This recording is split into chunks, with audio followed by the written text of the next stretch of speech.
Hola, buenos días. Bienvenidos una vez más al Club de Lecturas Liberales. Soy Pepe Jiménez, estoy en Baltimore. Hola, yo soy Guillermo y estoy en Birmingham, en Inglaterra. Y yo soy Carlos y estoy en Valladolid, España. Como todas las semanas, leemos un libro y cada vez que escogemos un libro lo escoge una persona distinta. Esta semana, hemos leído el libro Memorias del subsuelo de Dostoyevsky, que lo eligió Carlos. Así que, Carlos, si quieres, pues un poco explicarnos por qué lo elegiste y qué te ha parecido.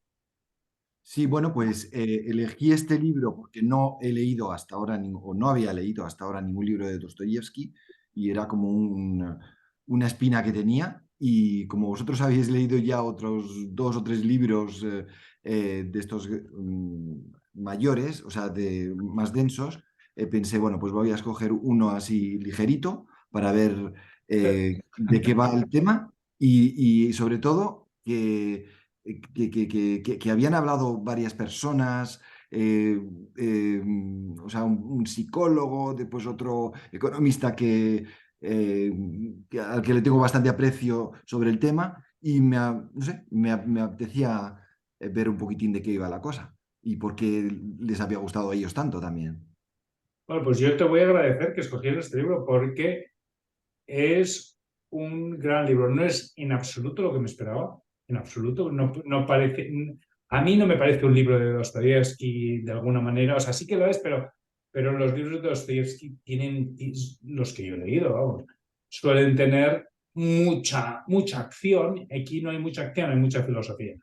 Pero, y me ha costado leerlo, sobre todo la primera parte, es Mm. difícil. Es un monólogo filosófico en el que no sabes qué está pasando, no parece que te esté llevando a ningún sitio, que eso pasa mucho con Dostoyevsky, que empieza a hablar y a divagar y no sabes dónde va, y luego al final dices, vaya, si me ha llevado a un sitio y ahora todo tiene sentido, ¿no? Pero tardas en verlo.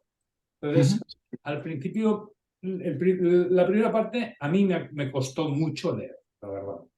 La segunda parte fluye mejor porque empiezan a pasar cosas, y además empieza a tener sentido todo lo que había dicho al principio. Pero bueno, estoy hablando, quizá, no sé, Guillermo, ¿por qué no dices un poco de qué va el Sí. libro, tal? Porque estoy... A ver, bueno, yo también he leído varias obras de Dostoyevsky y hay una cosa que has dicho, Carlos, que es quizás un más ligero. Yo no creo que el libro sea más No ligero que los tiene nada de otros. ligero. Es Es más bastante, El corto, número de es más es páginas, corto, cortito, más es corto. pero, cortito, es pero cortito, ligereza no pero tiene ninguna. sí. Sí, bueno, no, pero te he entendido, Carlos, quiere decir que es un libro más corto para empezar, no sé. También hay que decir que este libro es uno de los primeros que escribió Dostoyevsky y cuando yo lo leí, en un principio, yo sí que reconocía a Dostoyevsky porque sí que he leído otros libros mucho de los largos, de los tradicionales, bueno, que son más leídos de Dostoyevsky, ¿no? Pero sí que lo reconocí. Me pareció como la descripción de uno de sus personajes. Dostoyevsky es un escritor absolutamente psicológico, o sea, psicoanaliza totalmente a los personajes. Eso es lo grande de Dostoyevsky, que se mete en el interior de la mente de los personajes y entonces fluyen luego un montón de acciones y de hechos como consecuencia de todo ese batiburrillo psicológico que cada personaje tiene, ¿no? Pero bueno, entonces yo al leer sí que lo reconocí en el sentido de que ese es un personaje de Dostoyevsky. Lo que sí que no es el típico libro de Dostoyevsky en el que es una novela tradicional, ¿no?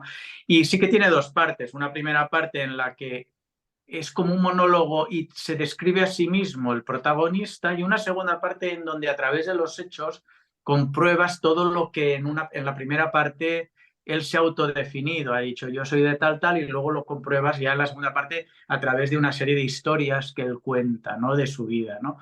Y bueno, a mí me ha gustado porque sí que lo veo que es parte de la obra del autor. Lo que pasa es que es verdad que sí que es verdad que en el autor de sus novelas normalmente son novelas en las que pasan muchas cosas, en las que hay muchos personajes, cada uno tiene su psicología y los analiza y ahí puedes jugar con muchas más cosas, ¿no? Aún así el libro me parece muy filosófico y hay una cosa que está muy bien en el libro, en la versión que hemos bajado, la nota y la traducción. La nota final del traductor me parece genial, porque entiendes todo gracias a la nota del traductor. He visto y he leído sobre ese traductor y parece ser que era un gran escritor español que luego cayó en desgracia por circunstancias, pero que era realmente un gran escritor y un gran traductor y por lo tanto, y se nota. ¿Cómo se llama, Rafael? No me acuerdo lo que tenía apuntado por ahí, pero explica en muy pocas páginas qué quiere decir Dostoyevsky con este libro, ¿no? Y me gustó mucho. Está por ahí, sí. No me acuerdo cómo se llama, pero bueno. Carlos, Sí. ¿y tú qué pensabas del libro, Carlos? Ya que A mí es tu que primer libro, sí. o sea, sí me ha sorprendido, me ha gustado el análisis que hace o sea, de un personaje que elige la mentira como forma de vida. Es un antihéroe, o sea, define un antihéroe que es que me da vergüenza ajena por momentos. Digo, si es que ¿por qué se mete en estos fregados? Perdón un momento, el traductor es Rafael Cansino Asens. Vale. Parece ser que fue un gran escritor de finales del siglo XIX, principios del siglo XX español, y que Borges dijo de él que era uno de los mejores escritores. Perdón, continúa, Carlos.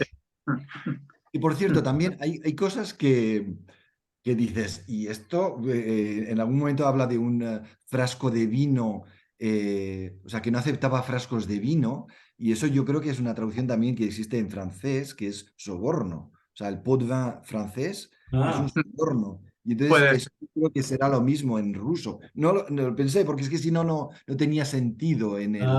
O a lo mejor en ruso en el original estaba escrito en francés, porque Dostoyevsky alguna vez metía, ¿te acuerdas? En Los demonios, me parece, Sí, o en alguna sí. obra, escribe alguna frase en francés. Eso hablaremos luego, pero es esa alma rusa entre Europa y Asia, ya esto sí. Es que además... Y la esa frase Rusia del siglo XIX estaba siempre mirando a Francia. No sé miraba a por Francia. qué, que fíjate que está lejos, que podía mirar a Alemania, pues miraba siempre a Francia. No sé. Es que era un referente cultural entonces Francia, la Sí, Francia claro. de finales del siglo XX, XIX, perdón. Pero eso, que me ha gustado, o sea, o sea, cómo se centra en el mundo de la mentira y esa elección que hace el protagonista, o sea, que te hace odiar ese mundo paralelo en el que se mete, que es un mundo, no sé, donde no hay una aventura, es un mundo insulso, es un mundo, bueno, habla o sea, de su trabajo como es, o sea, como burócrata, Funciona. Sí. funcionario, eso. Funcionario Y dices, es que retirado, ¿no? eso es, y cómo, o sea, o sea, tanto la mentira como las envidias, como... Puedo hacer un inciso porque a mí el principio de la novela, a veces los principios de los libros, a veces te son esenciales. Y la novela empieza diciendo lo siguiente: soy un hombre enfermo, soy Así. malo, no tengo nada de simpático, creo estar enfermo del hígado, aunque después de todo no entiendo de eso ni sé a punto fijo dónde tengo el mal. No me cuido ni nunca me he cuidado, por más que profeso estimación a la medicina y a los médicos, pues soy sumamente supersticioso.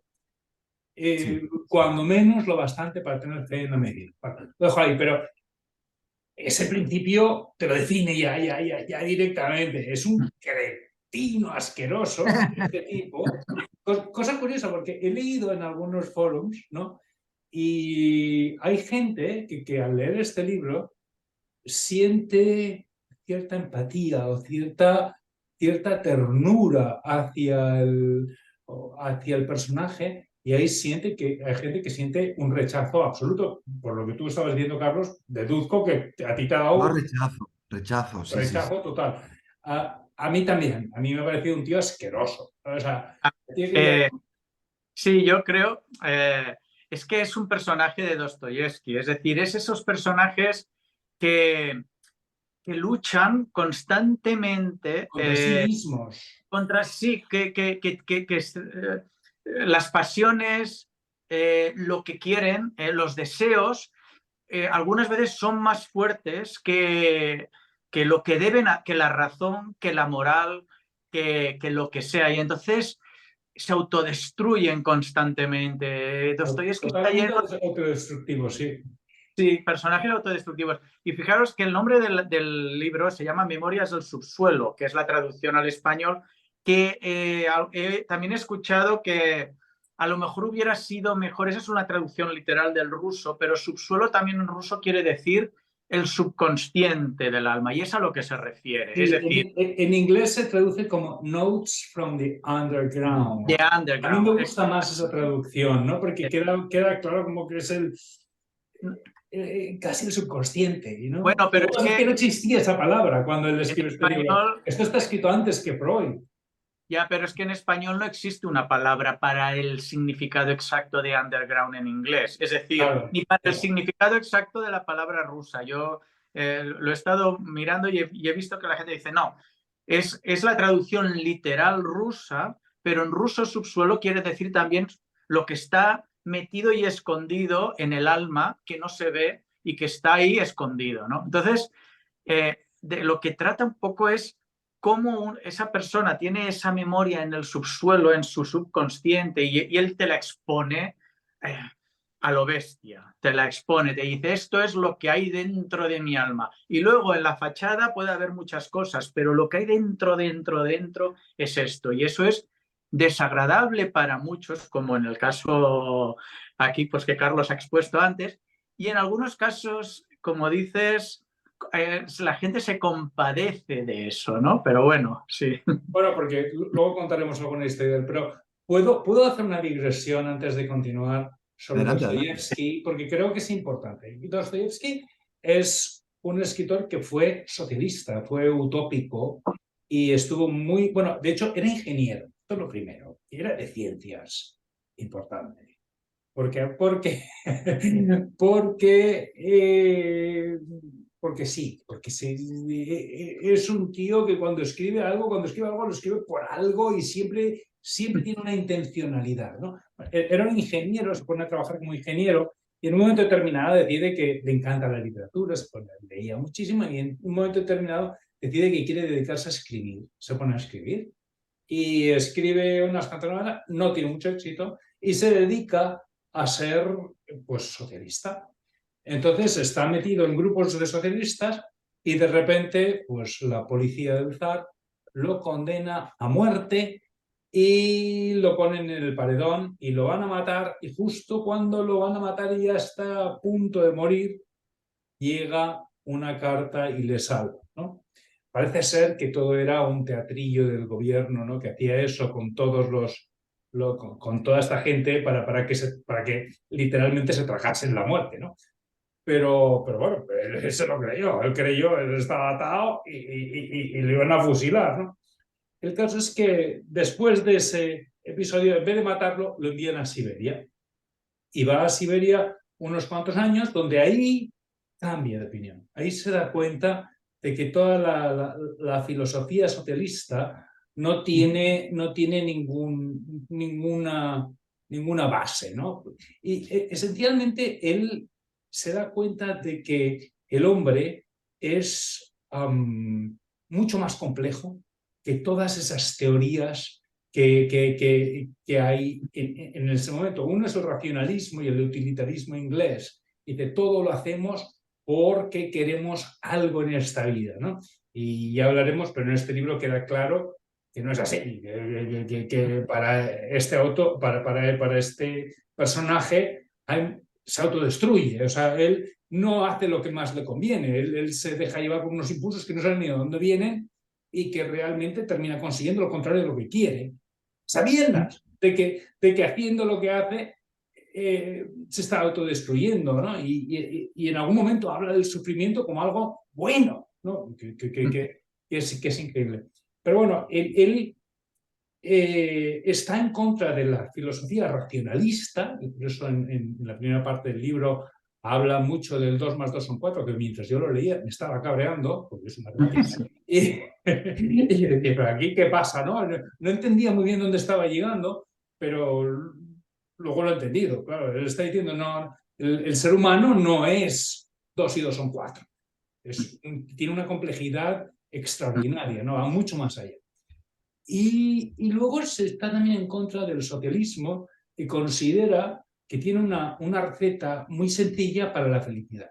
Él considera que la felicidad no se consigue, que todos sufrimos. Vamos a sufrir siempre y no existe una receta sobre la seguridad. Y de hecho creo que, espérate, creo que había una cita aquí, espérate a ver si la encuentro. Un momentito, ¿eh? Porque, bueno, ahora seguro que no la voy a encontrar. A ver, espera, cuando dice... ¿qué puede esperarse del hombre, de un ser dotado de tan extrañas propiedades? Colmadlo de bienes, anegadlo en aventuras, proporcionarle una satisfacción económica tal que no tenga que hacer otra cosa sino dormir, comer, arrope y procurar de la historia universal que la historia universal no se interrumpa. Pues aunque así, por ingratitud, por maldad, cometerá el hombre infamias. Es decir, no existe la felicidad, no existe nada súper bonito, no existe la utopía, ¿no? Y todas estas teorías en ese momento son completamente nuevas. Nadie ha hablado de esta manera de ver el mundo, ¿no? Ya, solo una precisión. O sea, Dostoyevsky originalmente no es que fuera socialista, él venía de una familia burguesa y originalmente sí que estaba influido por corrientes liberales que al final, de bastante joven, se metió en el socialismo. Ahí es donde el zar le pilló y tal. Y después en Siberia tuvo, por así decirlo, de una manera metafórica, una experiencia estética y realmente se convirtió al cristianismo de una manera bastante... O sea, hubo una segunda conversión, es decir, es un Una escritor familia muy ortodoxa, muy religiosa. muy religioso y muy ortodoxo. Y eso se refleja mucho en todas sus novelas. Siempre existe ese personaje religioso que tiene también tentaciones, ese personaje, bueno, un montón de personajes que reflejan todas esas facetas por las que ha pasado Dostoyevsky. Este libro es muy temprano, este libro lo escribe antes de que pasara todo esto. Y entonces... de hecho se ven en este libro muchas cosas que luego se van a ver en Crimen y Castigo, ¿eh?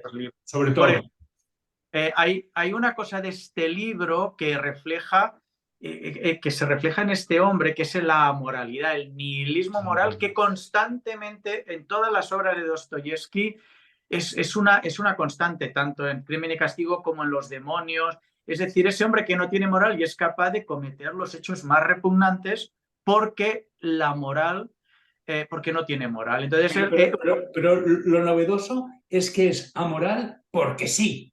No porque le convenga, es amoral porque sí, porque le sale no sabe ni por qué, ¿no? Pero aún así, lo que Dostoyevsky dice es, en el subconsciente, en el subsuelo, todos tenemos esa parte amoral, todo el mundo la tiene. Lo que ocurre es que si no pones la tapadera moral, el subsuelo, esas cloacas tuyas salen a flote. La moralidad está tapando, hace de alcantarilla para que no salga el agua ese sucia, esas cloacas no salgan a flote fuera de tu alma. Es lo que pone tope a esa parte negativa que todo el mundo tiene, ¿no? Esos deseos que son quizás malos, bueno.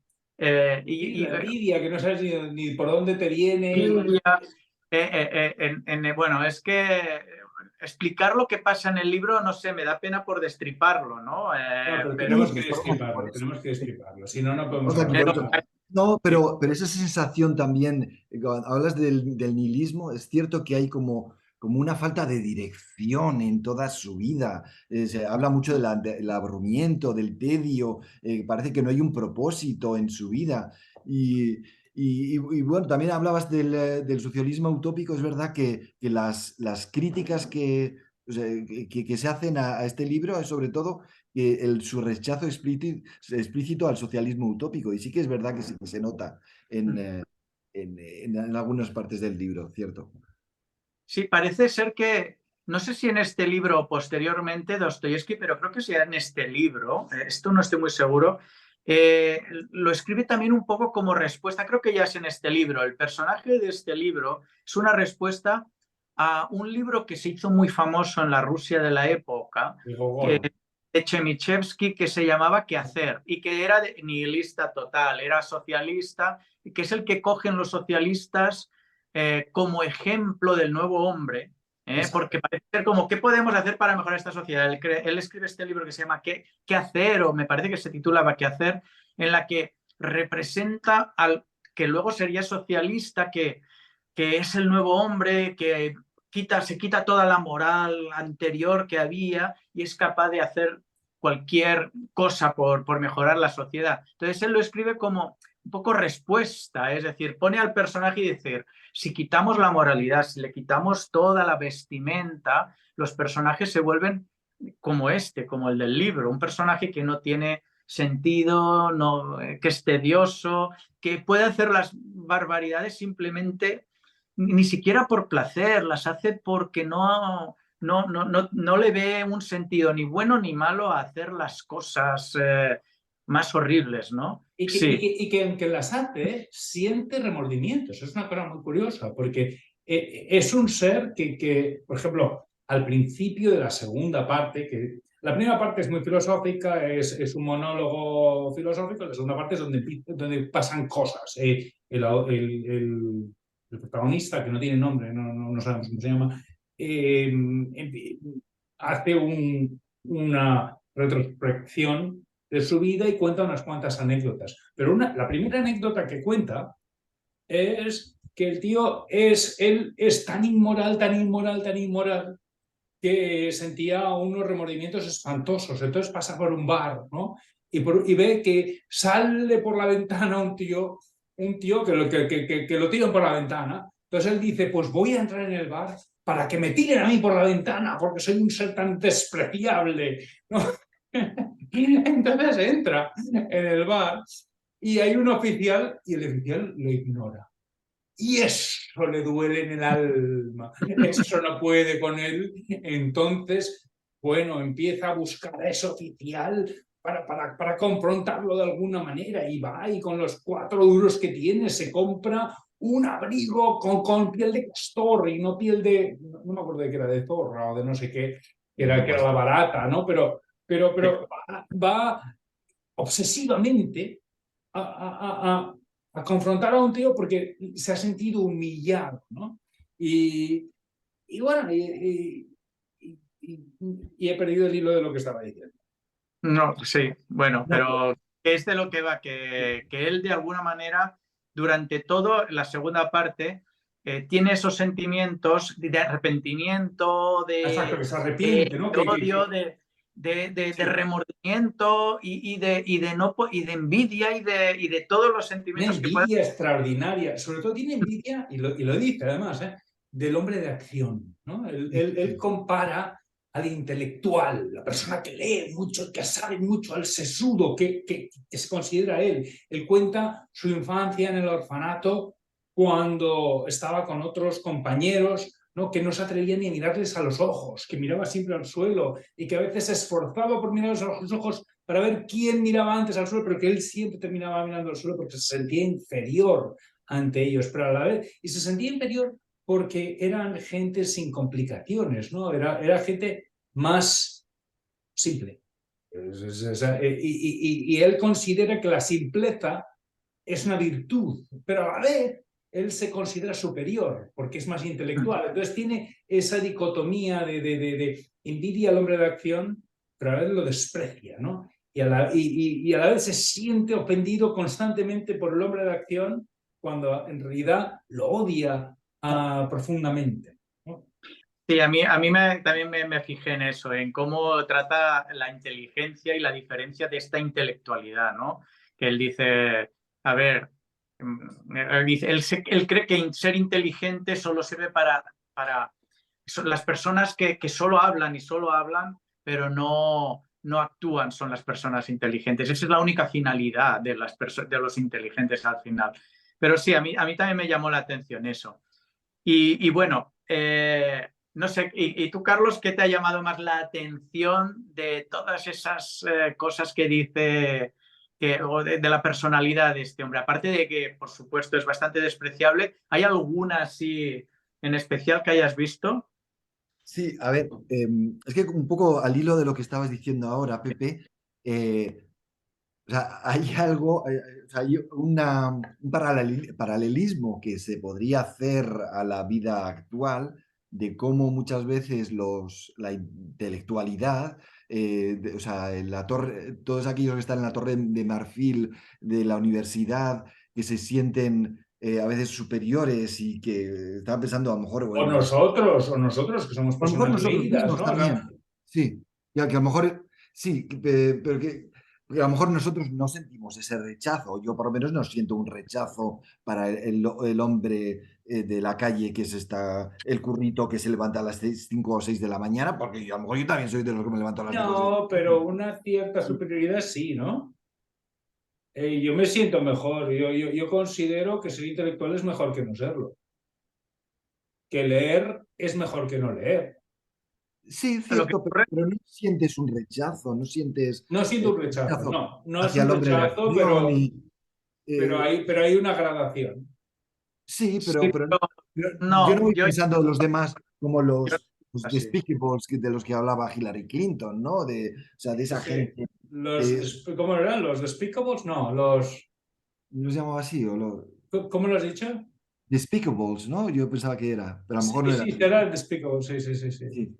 O sea, pero con esa superioridad de, no, pues digo, bueno, pues una gente con unos intereses, yo le doy a lo mejor más importancia a la lectura o cierto tipo de cosas. Ahora, en este momento de mi vida, otros momentos no leía nada en absoluto. Pero eso, o sea, desde esa torre de marfil, esas ganas de rechazar y de cómo se sentía tan importante cuando sus amigos mencionaban a Shakespeare y después, ja, ja, ja, y era como, "Ja, este es el momento para mí de Exacto. lanzar aquí mi pequeña sorna, como diciendo, no tenéis ni idea de lo que estáis Sois unos hablando. ignorantes y Sois este es mi momento ignorantes. de gloria, ¿no? Sí. Sí, sí, sí. Eh, Los yo, otros yo, ni se enteraban que estaba ahí, ¿no? yo lo que veo es que lo que trata de diferenciar, bueno, no el libro, pero quizás en toda la explicación que hace es lo que es la inteligencia de lo que es la intelectualidad. Es decir, vale, el ser intelectual ni es ni mejor ni peor que el no serlo. Es decir, es una manera, pues te gusta más leer, te gusta más hablar sobre teorías y tal. Pero lo de confundir la inteligencia con la intelectualidad, es decir, hay mucha gente muy inteligente que no es intelectual. Estoy de acuerdo. Estoy de acuerdo. Y yo creo Que que hay por mucho eso no es, intelectual idiota. Bien.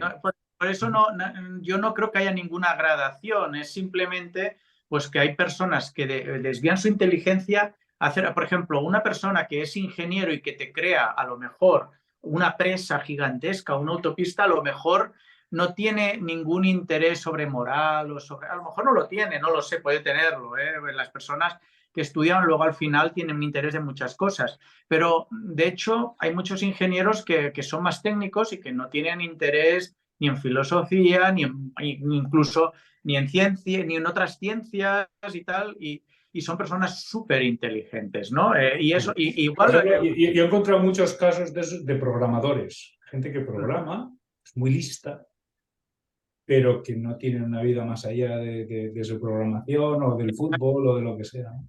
entonces ahí es donde, bueno, yo también lo que he escuchado alguna vez ha escotado, ¿no? El odio que tienen los intelectuales muchas veces a los empresarios, al capitalismo, al mercado, que ven que gente que no estudia o que a lo mejor no lee, no estudia, de repente tiene una empresa y gana muchísimo más que ellos que se pasan la vida leyendo, estudiando Y y tal. Entonces existe esa envidia y decir, ¿cómo es posible que eso no puede ser justo? No es justo. Entonces, yo le tengo que quitar lo que él gana y me lo tengo que quedar yo. Y como por eso tantos intelectuales se hacen socialistas. Esta es la teoría que... izquierda, sí, sí, sí, estoy de Claro, acuerdo. ¿no?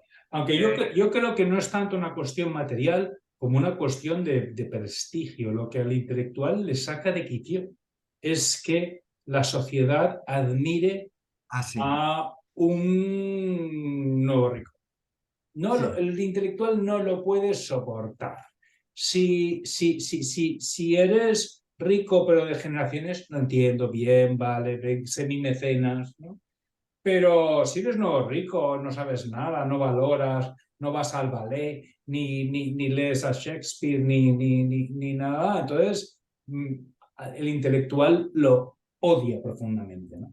Sí. Que es el autor de este libro, es que los odia, pero ¿hasta qué punto? Los odia, pero a la vez no puede evitar meterse, o sea, estar con ellos, porque en la segunda cosa que pasa en este libro, en la segunda parte, es que de repente va a haber un amigo de la infancia del orfanato y se mete, se autoinvita ¿cómo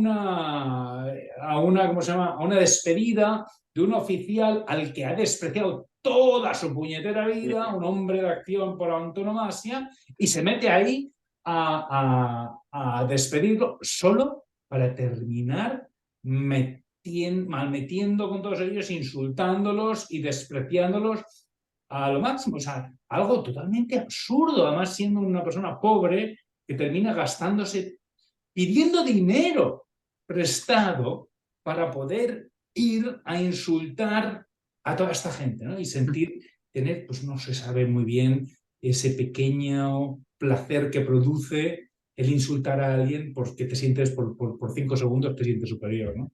Esto según la nota del traductor que hacía al final, que me ha parecido bastante interesante, siempre se dice que Dostoyevsky reflejó muy bien el alma rusa, la doble alma rusa, que es la asiática y la europea, ¿no? Entonces, según él, esto es una representación del enfrentamiento entre las dos partes del alma rusa, sus amigos que son funcionarios, empresarios, militares, es decir, gente organizada que organiza una despedida de soltera, que decide que todos tienen que pagar una cantidad y que está todo organizado, representa el querer ser del ruso que quiere parecerse a la organización europea, a que todo está ya predispuesto, mientras que el protagonista representa ese alma ancestral rusa que viene de las estepas asiáticas, en donde pues se deja llevar por donde sopla el viento, dice exactamente, me parece. Dice, pues, el alma, los deseos aparecen repentinamente dependiendo hacia dónde el viento se los lleva, ¿no? Entonces, esa doble visión rusa es la representación del alma rusa. No sé si será tan así, si hay algún ruso, ¿no? A lo mejor no está de acuerdo, ¿no? Pero de alguna manera es la explicación que da el autor, a que el libro a su vez también está contraponiendo las dos partes del alma rusa, ¿no? Ese alma de querer ser organizado y a la vez pasional, en el que se deja llevar por sus deseos sin límite, etcétera. Hay también esa otra forma de ver un poco la historia, ¿no? Según... Yo creo que, siendo cierto lo que tú dices, creo que lo que hay en este libro, más que en ningún otro, es una autobiografía total. Él está, mientras escribe este libro, al parecer se estaba muriendo su mujer de tuberculosis, se estaba dedicando al juego de forma obsesiva. O sea, él cuando el personaje de este libro se autodescribe, porque en el monólogo inicial habla en primera persona, él habla de lo inmoral que es él, ¿no? O sea, de cuán inmoral, casi te da hasta pena, ¿no? La visión que tiene de sí mismo, ¿no? Bueno, a ver, en esta época Dostoyevsky se había casado con esta mujer, se había enamorado de ella y se había casado. Esta mujer era tuberculosa y mientras estaba padeciendo tuberculosis se fue a viajar por toda Europa a gastarse el dinero y estuvo liado con una prostituta, que eso también es muy interesante porque en muchos libros de Dostoyevsky, no sé si en muchos, pero por lo menos en este y en Crimen y Castigo aparece la figura de la prostituta que hay que redimir, que es una persona buena y que hay que redimir, ¿no? Y entonces no sé, ahí hay algo. Pero es que yo cuando leía lo de la prostituta, yo no sé, ¿habéis leído el libro de Stefan Zweig, El mundo de ayer? No. Pues mira, pues ese libro, pues mira, pues a lo mejor, bueno, a lo mejor lo leo la semana que viene, déjame que lo piense, pero es un librazo. Y en ese libro, Stefan Zweig habla es un libro autobiográfico en el que él explica pues cómo Austria, el Imperio Austrohúngaro, pasa de ser el Imperio Austrohúngaro a ser Austria y cómo pasa pues por todo del siglo XIX al siglo XX. Y él habla de su juventud y él dice que en su juventud, en las calles de Viena, estaban llenas de prostitutas, que la prostitución era algo muy normal y que las pobres chicas que se dedicaban a la prostitución eran chicas que estaban condenadas a morir de tuberculosis. O sea, porque de hecho en este libro hablan de una prostituta que sale en un féretro de un burdel y hablan de la tuberculosis y tal, porque es que era a lo que estaban condenadas. No había solución. Era no solo lo peor de la sociedad, es que era lo peor de lo peor de lo peor, ¿no? Entonces, es importante eso, porque claro, cuando él saca prostitutas en sus novelas y les quiere redimir, está sacando de los infiernos a lo peor de lo peor, ¿no?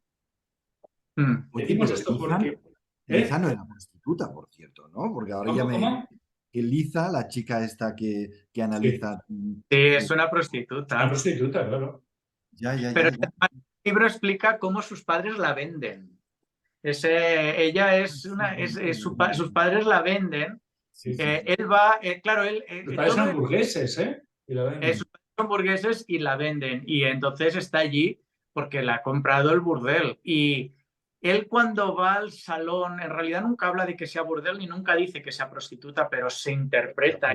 Y va hasta allí y porque sus amigos después de la fiesta, él supone que van a ir allí, que luego no van. No, Al que para cuando él ya llega ya se han ido, ¿no? Interpretado yo. Ya se han ido o no, él no los ve, no se O sabe. estaba Yo en creo que otra sala.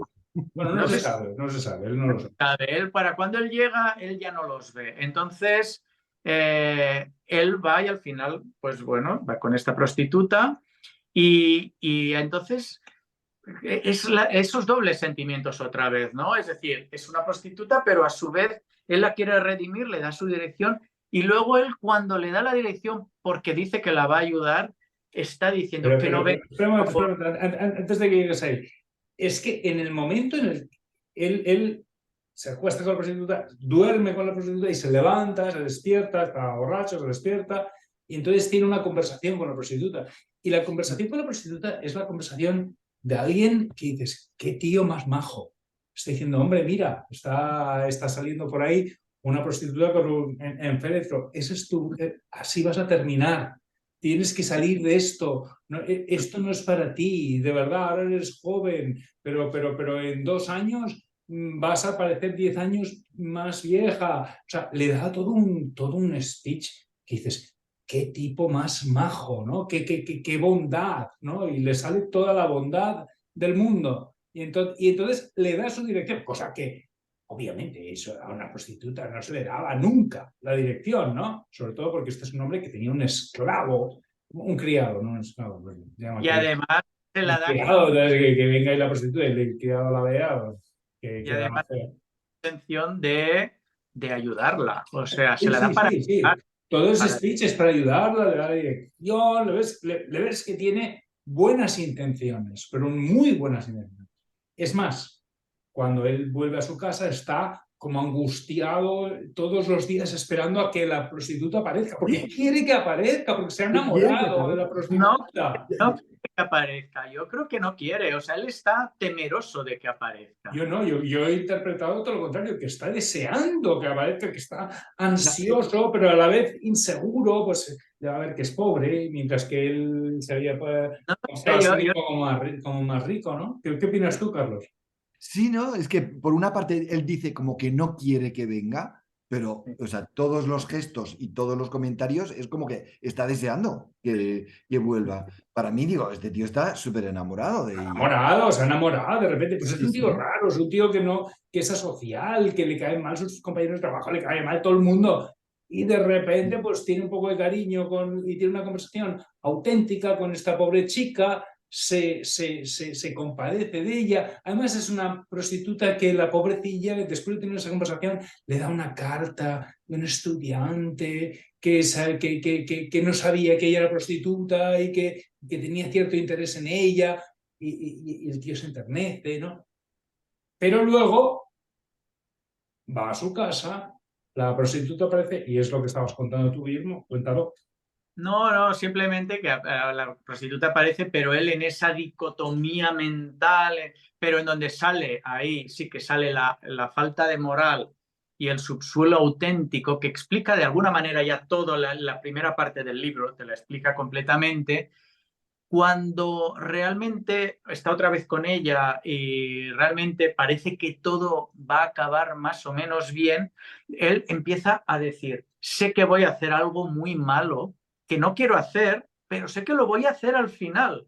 Y efectivamente nunca sabes lo que es, pero al final lo acaba haciendo. Acaba destruyendo no solo la relación, sino está destruyéndole la vida a ella, A porque eso... ella. O sea, él coge y le dice, ¿te acuerdas cuando te dije que todo lo que le dije? Lo dice para reírme de ti. Ya. No siento nada por ti, vamos, pero tú te Pero a mí crees que yo voy a ayudarte a ti, ¿qué tal? Y la pobre tía se queda blanca, ¿no? Y dices, ¿por qué hace esto? Y lo hace porque no puede evitarlo, porque tiene una inseguridad tremenda y hay algo en él que hace que se boicotee a sí mismo. Y eso me encanta porque es que no hay nada más humano que eso. Pero a mí Es que es lo más humano que hay. la maldad total es que además hace o sea, la acción que hace. No es solo lo que le dice, que podría ser palabras que ahora sí y ahora no, sino que hay una acción que es que no la quiero contar por no destripar el libro, pero bueno, Cuenta, estamos Claro. destripando el libro. Sí. que le paga esa misma noche que va. Ya, Es decir, los pocos copex que después, tiene, un no, billete de cinco, después de estar con ella esa noche, de que habla con ella, de que al final van juntos y se acuesta con ella, y luego le dice por la mañana que no quiere estar con ella, que se ha burlado de ella y lo que sea, la acción final es que encima le paga por haberse acostado con ella esa noche cuando ella fue a acostarse no por dinero. Y es eso lo que a ella la destroza por completo. Ella va allí a pedir ayuda a decirle, y, no, ella le dice, quiero claro, dejar de ser prostituta, ¿no? Entonces, básicamente tú te ofreciste a ayudarme, pues, ¿qué hago? ¿No? Y él coge y le da un billete de 5 rublos y se los pone en la mano y se da media vuelta y cuando se da media vuelta la prostituta Y es tira el increíble. dinero como diciendo, qué mujer más honorable, no lo hizo por dinero, no, o no, sea, yo no lo veo así. Yo lo que veo es que ella realmente iba con buena intención, es decir, es un alma, por así decirlo, inocente, que cree que le va a ayudar de verdad. Se acuesta con él de una manera sincera, no por dinero, sino porque cree que le va a ayudar y él por maldad, aparte de dejarla en palabras, aparte le paga para decir, eres una prostituta, o sea, yo no te voy a ayudar, no solo no te voy a ayudar, sino que es que pues todo lo que te pueda pasar en la vida, si tú has venido, podría no haberle pagado, podría simplemente haberle dicho, mira, no te voy a ayudar o lo que sea, pero no. no, no, Ella y la le pone envidia, simplemente para demostrar toda esa maldad, toda esa rabia, toda esa cosa que lleva dentro, que es muy malvado. No lo sé. Tú, Carlos, ¿cómo lo ves? Sí, sí. No, a mí hay muchas cosas o sea, del personaje así, esa actitud de cobarde, de falta de valor, o sea, de bajar la mirada, o sea, que me producen, no sé, o sea, de alguna manera tengo empatía con él, pero al mismo tiempo digo, si es que, qué vida más poco aprovechada, o sea, en vez de mostrar valor, enfrentarte con la verdad a las cosas, tener que optar por eso, por vejar a las personas, humillarlas, como esta pobre mujer, y dices, no sé, qué vida más malgastada, no sé, que podía Sí, ser una vida mucho más plena. Y pero por otra parte, todos hemos actuado de una pecado. manera Sí, movidos por la inseguridad. En ese caso yo interpreto, porque no lo dice, pero interpreto que está movido por la inseguridad, es la inseguridad sí, de yo no creo que saber, de que se ve pobre, o sea, a él le molesta mucho que la prostituta le vea realmente como es, ¿no? Cierto, Y eso es lo que... Pues Quiere bueno, demostrar que él es superior a ella, exacto, pagando. exacto. No somos lo mismo, toma el dinero. Me parece muy horrible. Mucha gente es así, es decir, se ensaña con el más pobre, no el más pobre, sino con el más débil. Y en cambio, cuando va con sus amigos, que todos más o menos han triunfado, porque uno es un alto funcionario, el otro es un militar y tal, con ellos no puede, a pesar de que los odia. Es decir, eh, toda la rabia, todo el enojo, toda la Envidia. envidia que tiene a sus amigos, que son de los que realmente se quiere vengar, se lo hace contra una pobre mujer que es la más débil ahí. Y en eso hay tanta gente en el mundo así, refleja de una manera tan fiel. Yo diría que somos todos así, ¿eh? No, yo no creo que somos todos así. Yo creo que hay gente que es así. Yo creo que no. Yo Sí, ahí sí a lo ver, creo. no somos todos así, pero todos nos hemos comportado en algún momento de esa manera, ¿no? a Yo nuestro creo pesar, sí. Yo creo que lo que él está ahí criticando es la falta de límites, ¿sabes? Es decir, todo el mundo tiene un subsuelo, es la memoria del subsuelo, tiene un fondo en donde ahí siempre hay algo ahí que tenemos ahí una cierta envidia de algo, tal, pero luego hay algo encima que es como unos valores morales que nos hacen actuar de una manera, de otra manera, ¿no? Y cuando ya no ponemos esos límites, sale eso, sale esa maldad, sale esa envidia, esa rabia, esa desesperación, ¿no? Y yo creo que es un poco de lo que trata, ¿eh? El libro sí, es verdad que todo el mundo tiene algo ahí dentro, muy dentro, en su alma, muy metido, que puede ser malo, No es pero la malo, función que es simplemente que no sabes cómo actuar, es que te malo, sientes incómodo. No, malo, malo, haces mal a otras personas, haces pero mal, pero está movido por la inseguridad. no, yo creo que Yo lo veo, no, yo creo que el problema es sí, ahí que hay algo de maldad, sí, sí, sí. es una crítica al Es una nihilismo. necesidad de sentirte superior, ¿no? Que Eh, cuando tienes esa necesidad de sentirte superior, a veces la única manera de sentirte superior es humillando a la gente. sí, pero eso es falta de moral, porque yo creo que Sí, al sí, final sí, sí. necesitas tener unos valores, llámale moral, llámale ética, no lo sé ahora, pero necesitas tener unos valores que haga decir, mira, a ver, ese tío tiene un coche mejor que el mío, pero bueno, a ver, o sea, no le voy a rayar el coche, ¿vale? Pues entonces, o sea, tienes esos límites, dices, eso está mal, o sea, es una tontería, pues no me fijo en esas cosas, voy a tratar de vivir de otra manera, ¿no?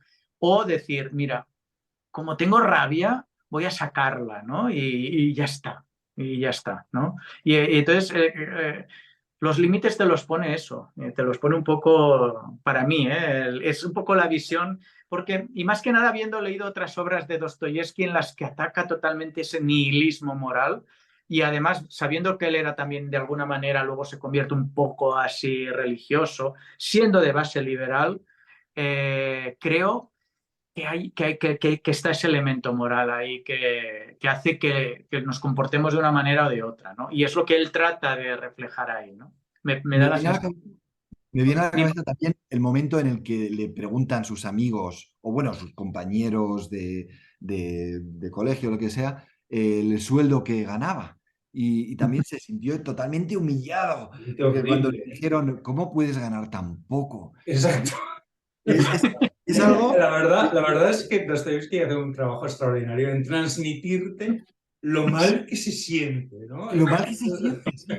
O sea, porque es algo que todos hemos sentido en algún momento. Sí, sí, sí, sí. No tenemos un sueldo que sea suficientemente digno, Estás ¿no? comparado con Entonces, alguien con pero quien te lo se ha callas. O Sí, sea, Sí, pues yo por lo menos sí, en mi caso me lo he callado, no he tocado el tema y vas un poco de puntillas para que no se sí, note sí, tal sí, sí, sí, sí. pero bueno, fíjate, pues tengo este coche que es un coche mejor o yo qué sé, o a lo mejor un pero poco por... mira, Sí. me ha hecho gracia lo que has dicho, Carlos, pero es verdad, y eso es lo que decía Pepe, es cómo lo bueno que tiene Dostoyevsky en sus obras es cómo transmite sí, es muy psicológico, ¿no? Cómo transmite, cómo se siente la gente ante situaciones que ocurren en la realidad. Y a lo mejor algunas veces parece rebuscado porque el tío se siente totalmente humillado ante eso, pero trata de salir adelante y entonces ser más bravo, pero a su vez el remordimiento, no el remordimiento, la rabia le hace hacer La cosas que envidia. no quiere realmente hacer. Envidia, sí. Y eso, ¿no? Cómo él cómo describe todo eso, eso es lo bueno que tiene, lo que le diferencia de otros autores, ¿no? Cuando leía este libro, me daba, es decir, a lo mejor para ser el primer libro de Dostoyevsky quizás no es el mejor primer libro, porque es bueno tener una novela de esas largas y ver personajes diferentes, acciones y tal, es más divertido, este libro es más filosófico. Pero por otro lado, también está bien leerlo porque es como una pincelada de lo que luego los otros demás libros son menos filosóficos. Todo lo explica como la segunda parte de este libro. Estoy La de primera parte, acuerdo. sí. Entonces, este libro tiene una primera parte en el que define un poco una filosofía, es muy filosófico, describe todo, y esa parte es más, menos novela, ¿no? Más así. Y la segunda parte es más novela.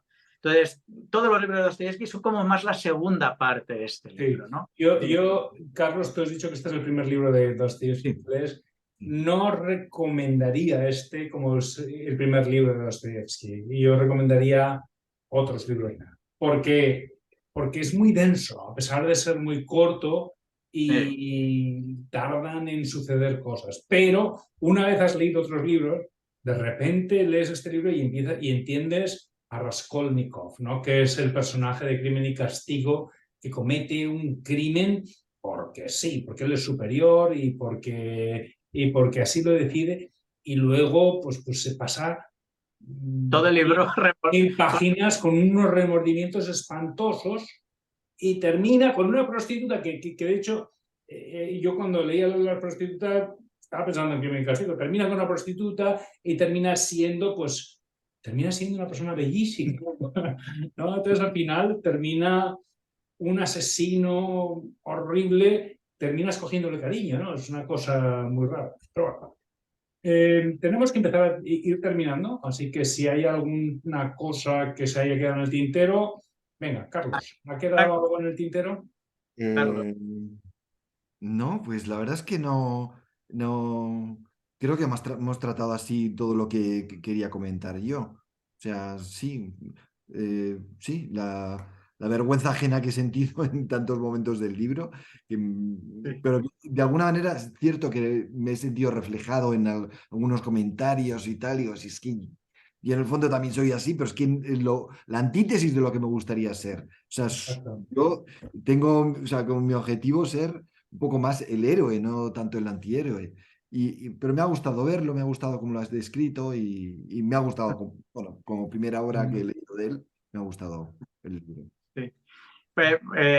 Yo hay una cosa que quizás es la de la primera parte, para finalizar, quizás es un poco densa, pero la primera parte, yo creo que hay una parte muy importante que trata sobre la libertad, cuando habla del 2 más 2 son 4 y tal, ¿no? Entonces, esa parte también me ha interesado, me ha parecido muy interesante y define un poco la idea de qué es la libertad, ¿no? Y él empieza a hablar y a decir, si todo lo dejamos a la ciencia, el hombre nunca va a poder ser libre, porque empieza a hablar de la razón, la libertad y tal. Entonces hay una reflexión que él hace que me ha hecho pensar. Él decía, si un hombre es racional, si hacemos caso a la razón, el hombre nunca va a elegir una opción que le perjudique, porque eso sería irracional, ¿no?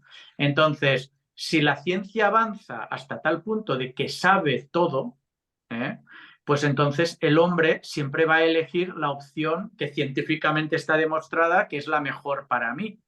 Con lo cual, al final, el hombre, si la ciencia avanza, si dejamos que la ciencia avance hasta el final, el hombre no va a tener libertad, porque la gracia de la libertad es poder elegir. Entre lo que te conviene y lo que no. ¿Eh? Entre lo Claro. que te conviene y lo que no te conviene. Entonces él ahí hace una doble reflexión que, bueno, es muy profunda y que yo aquí, y que no la resuelve, pero él un poco de alguna manera dice, Si el hombre es racional y siempre elige lo que le conviene, no existe libertad, porque siempre va a elegir la opción que le conviene, no va a poder elegir la opción que no le conviene. Pero luego él dice, también por otro lado, lo que nos hace hombres es la parte irracional, es decir, la parte de los deseos que tenemos con independencia de que nos beneficien o no nos beneficien. Y deseamos cosas que nos perjudican y eso es lo que justamente diferencia la libertad de lo que no lo es, ¿no? Entonces, eso es lo que él dice, que eso es lo que hace que la vida sea interesante, ¿no? Exactamente, lo que él dice es que a la gente hay que dejarla elegir incluso en contra de sus propios intereses, porque si no, no existe libertad. Y eso es lo que nos hace hombres, justamente, no la pura racionalidad. Y eso ahí estaría un poco en contra de lo que el otro libro que leímos de Ayn Rand, ¿no? Que habla de la racionalidad y que el hombre siempre tiene que elegir lo que es racionalmente bueno para sí mismo, ¿no? Pero son dos visiones de la libertad que están contrapuestas y que me ha parecido muy interesante. Y los dos son rusos. Hay que... bueno, no sé, lo pongo así al final y ya sé que es muy profundo y hay mucho, pero bueno, que también lo dice o lo habla el libro, ¿no? En la primera parte, en la parte más filosófica, que también es bueno comentarlo, ¿no? Me parece. Sí, yo el comentario que quería hacer es más filosófico, no filosófico, pero sí que decir que Dostoyevsky fue leído por Nietzsche y Nietzsche consideró que era el mejor psicólogo que había en la época, que en la época ya había psicólogos, y que consideró que era una obra maravillosa, este libro en concreto, ¿no? O sea, es verdaderamente el gran psicólogo antes de los psicólogos, antes de que hubiese psicólogos, antes de Freud, ¿no? Y a mí eso nunca se me había ocurrido que bueno, de hecho, tuviese una visión tan filosófica. Yo leía a Dostoyevsky, me encantaba, pero pensaba, pues, bueno, me encantaba. Pues, he leído que se le consideraba incluso el primer psicoanalista. Sí. Se le ha considerado, porque bueno, esa es su gran, sí, es un gran psicólogo. Sí. De hecho, en todos sus libros, de hecho, lo que más resalta es la psicología de sus personajes. Es que en cualquiera de los libros que lees, lo que te llama la atención es que la psicología La de sus... profundidad psicológica, ¿no? O sea, son personajes que tienen pues, todas las dimensiones psicológicas que tenemos todos, deseos, ambiciones y lo que tenemos todos, ¿no? O sea, en todos sus vectores, lo cual está muy bien. Bueno, pues hasta aquí. Hasta aquí hemos llegado con las memorias del subsuelo. Gracias, Carlos, porque ha sido un libro que me ha costado leer, que mientras lo leía estaba un poco... pero una vez lo he leído, me ha encantado haberlo leído. O sea, es de esas... Eso para mí es lo que hace que una obra sea buena, ¿no? Que al cerrarlo digas, me ha encantado. Los libros, los bestsellers, son libros que mientras los lees te gustan mucho y al cerrarlo dices, ¿y ahora qué? No, este es lo contrario. Por lo cual, gracias porque me ha gustado mucho. Sí. Me toca a mí, bueno, cada semana elige uno de nosotros el libro que se va a leer. Esta semana me toca a mí y he decidido que leamos un libro sobre una espía española en la Segunda Guerra Mundial. Se llama La violinista roja, recomendado por mi madre. Así que leeremos ese libro. Es un libro, no creo que esté novelado, creo que es la historia de una espía, ¿no? Y bueno, y ahí lo dejo. Así es que hasta aquí hemos llegado y nos vemos en 2 semanas. Hasta la próxima. Muy bien. Adiós.